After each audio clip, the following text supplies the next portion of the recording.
Hello, my name is Nadine Harris. I'm a licensed esthetician and beauty therapist. My company name is BMSL Beauty. That's brows, makeup, skincare, and lashes, because that's what I do.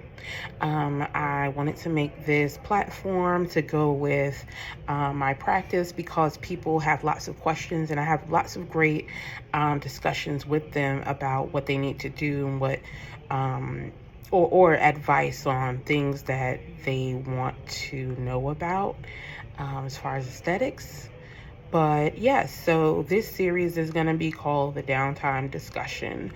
So that, while I'm slow or in between clients, I'll discuss things that come up in conversation in a little bit more of a lengthy conversation, because sometimes I don't get to everything when I'm having a conversation with my clients. So they can come back and watch these videos and get a little bit more rounded information from our discussion. So yes, keep watching and stay tuned for more gems, because it's free information. Why not? All right, so I wanted to make this video because my client earlier, she's in her 30s and she was starting to talk to me about wrinkles. So we're in that age where we're going to start, fixing what we've done in our 20s and before, and getting on a serious skincare regimen as part of adulting, making sure that we are using products that are effective and appropriate for our skin type and condition, and following up with treatments the same way like you go to the gym. You want to maintain your face, your skin on your body as well. But mainly, this is the first thing we see is our face when we're walking around. It's the first thing the sun hits.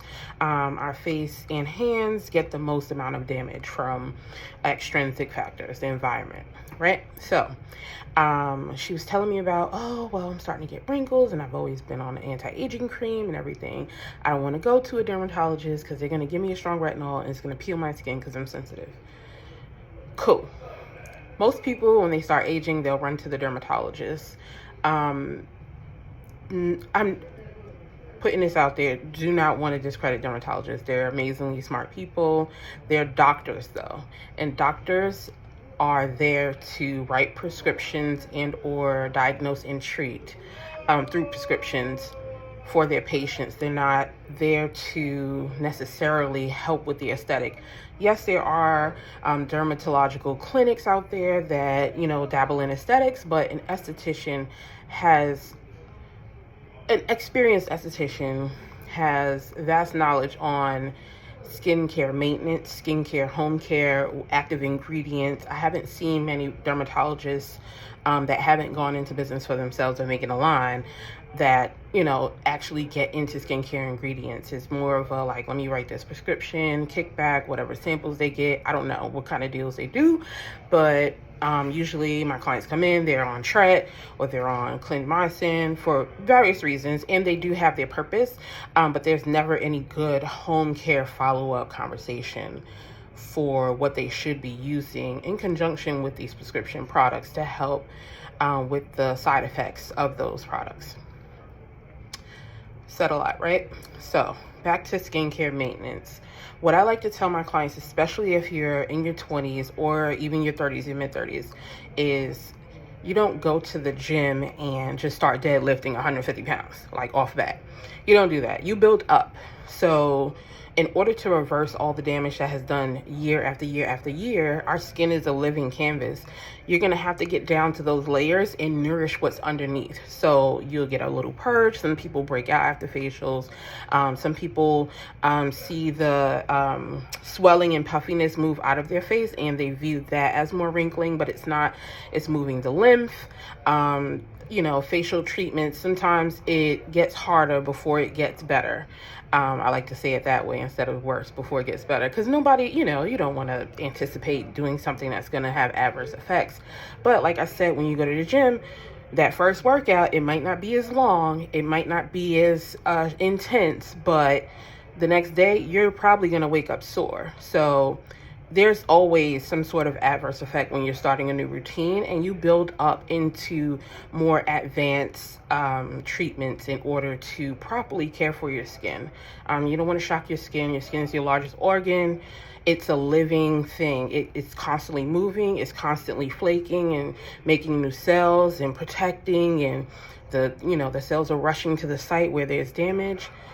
That's the whole point of skincare, so that you're reducing the amount of adverse effects, but increasing the efficacy of your efforts. So, what I'd like to say is, before you run to the dermatologist and go get a prescription for retinol or, anything else that's super duper strong, or go straight into a peel and, try to peel the whole layers of your skin off and get a new one. That's not how it works.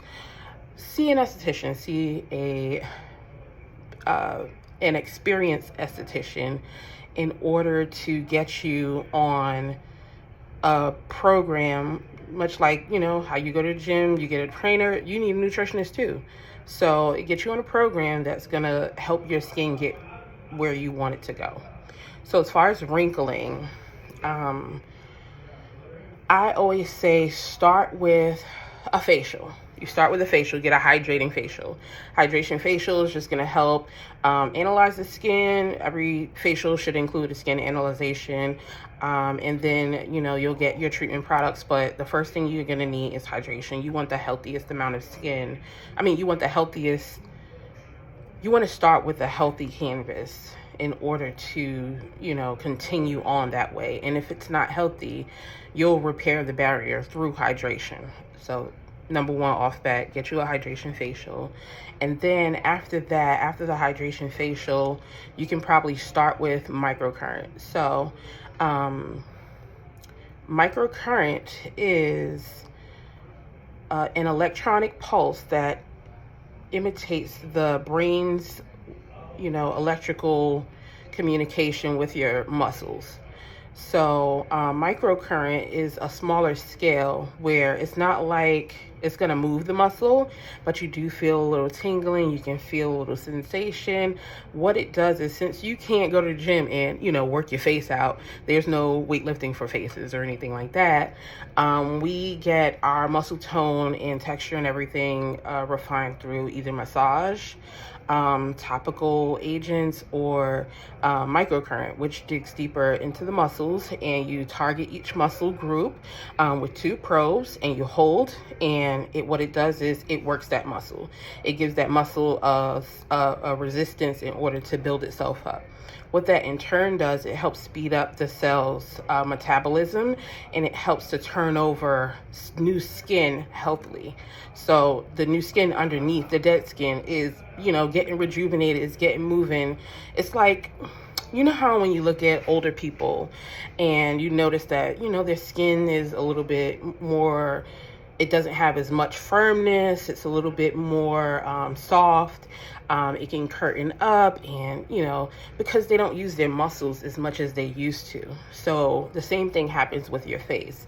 If you don't work those muscles in your face, you'll lose its tone. So you want to build those muscle tones up. And what that also does, when it moves, it removes the lymph of the in the body. And lymph is basically the body's excretions. It's the garbage cans of the body. They're pinpointed there's lymph nodes all over the body. And when they get swollen, they're usually probably backed up. Lymph nodes do not move. So you need massage or exercise or something to move those muscles. You need the stimulation in order to move the lymph throughout the body and help it move out of the body. That's all toxins and everything. And, become excreted and everything. You either, you sweat or urinate, whatever you do to get rid of those toxins. But in order for the lymph nodes to be clear, you have to stimulate them. I digress, right? So back to what microcurrent does. So it's going to clear the lymph. It's going to get it moving, get everything moving, going to clear the garbage cans out. It's going to get the blood flowing. It's going to get the nutrients that you've, ingested, or if you're in the sun, it's going to get that vitamin D. It's going to get everything going. It helps with ATP, which is, the cell's energy. It just moves everything along. So that helps with that, and it helps with elastin, which is the integrity of the skin, how supple it is, how fast it snaps back, and it's also going to help with collagen. So a lot of people are looking collagen facial, collagen injection, collagen infusion, collagen this, collagen that. Collagen is not only good for the skin, but it's good for your joint. So supplemental collagen is great to ingest, but it's going to help. Microcurrent is going to help get that collagen going in the skin itself. It's naturally occurring. So that's what microcurrent does. I always suggest, if someone is looking to go into Botox, to go ahead and get yourself on a microcurrent regimen. And in between those Botox sessions, like maybe, right after you get your microcurrent facial, you could go in for your Botox. So you're going to work that muscle and firm it up and then freeze it in place with your Botox. I wouldn't go crazy with Botox. All it does is freeze the muscle in place, which is why I always suggest microcurrent to go hand in hand with it. Like I said, when you see older people, their muscle tone is a little bit less, and it's because they're not using the muscle. What does Botox do? It freezes the muscle so you can't move it, so you don't make expression lines. But what's going to happen, in my opinion, from the science that I've studied, it seems like it's just going to freeze those muscles, and it's not helping you to prevent wrinkling in the long term. It's not helping to prevent loss of muscle tone. Let me say that. Muscle tone is always going to look better than lipo. Let's say, put it like that. I don't know which way to swing it, but I hope you get what I mean and what I'm saying. So microcurrent is definitely going to help with the health of the skin and the muscles of the facial tissue, in order to keep things moving and keep things from breaking down. You want to keep those muscles, moving. So you want to build them up and then freeze them in place. I feel like that goes hand in hand. That's a great balance instead of just Botox. Because after a while, you've seen people who do Botox and it's just not looking great. And then they have to move to the next level, which is a facelift and this and that. And all that is not necessary if you take the proper steps in the beginning with your maintenance for your prevention. So microcurrent is a great way to go to start off. And then let's see. Yes, so before you get to retinol, I'd honestly suggest you start with hyaluronic acid. Give it a month. Give it 6 weeks. Give it 8 weeks, Hyaluronic acid is naturally occurring in the skin. It helps with the suppleness and the plumpness in the skin. It's also a humectant. What it's going to do is it's going to draw 1,000 times its weight in moisture into each molecule, towards each molecule of hyaluronic acid. So it swells. So hyaluronic acid is not an acid that burns. It's naturally found in the skin. It's just an acid group in chemistry.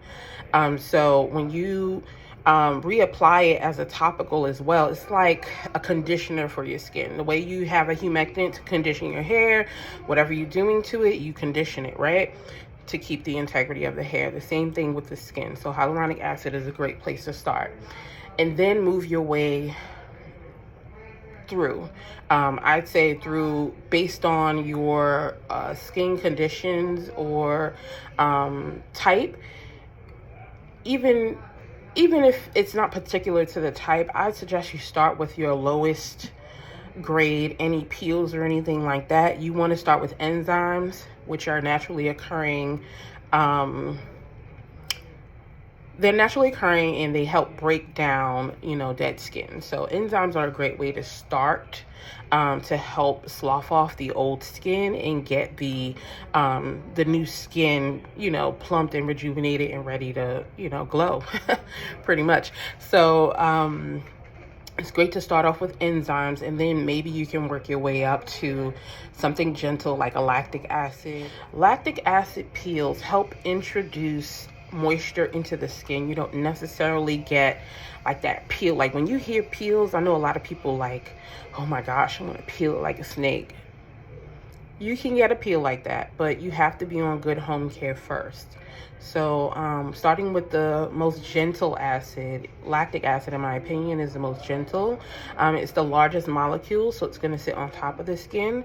It's going to give you instant results. All of the activity usually happens at the time of the facial. So I use Circadia, so all of the however long you leave this lactic acid peel on is how much intensity you're gonna get out of it. So you can definitely work your way up to a longer peel or a more intense peel.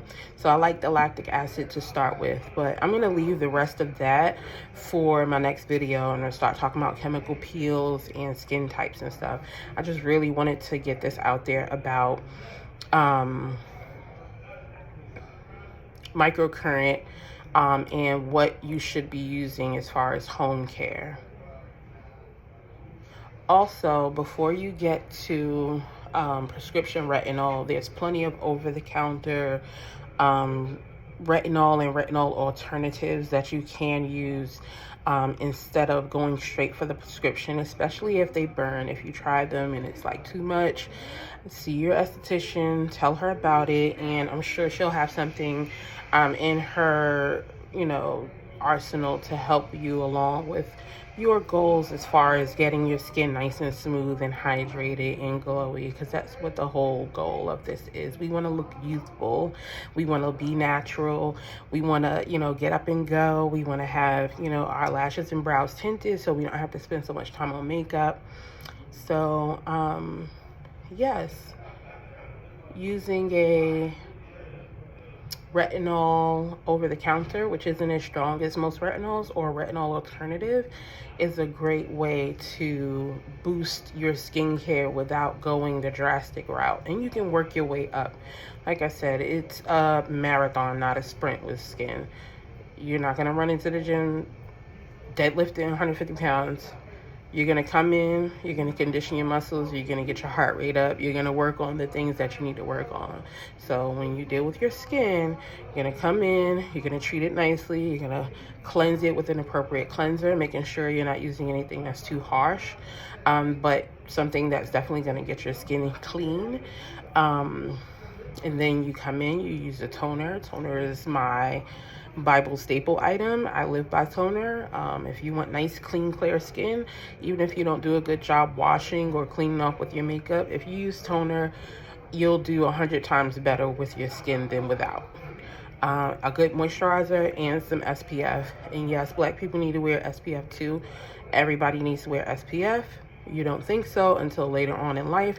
You're ending up with all these freckles and all these moles, and you don't know why. And it's because you had so much sun exposure. Nobody told you you needed to use a little bit of sunscreen. So there's my take on everything. Yes. Well, I hope this was informative, and just go ahead and like and subscribe. Sit on my channel. Hopefully I'll do, you know what, I'm not going to hope. I'm going to do more downtime discussions. That's what I'm going to call this series. This is a downtime discussion for times when I don't have any clients. I'm going to start talking about all the things that you need to know about your skin. Yes. So y'all have a good one, and I'll see you in the next video.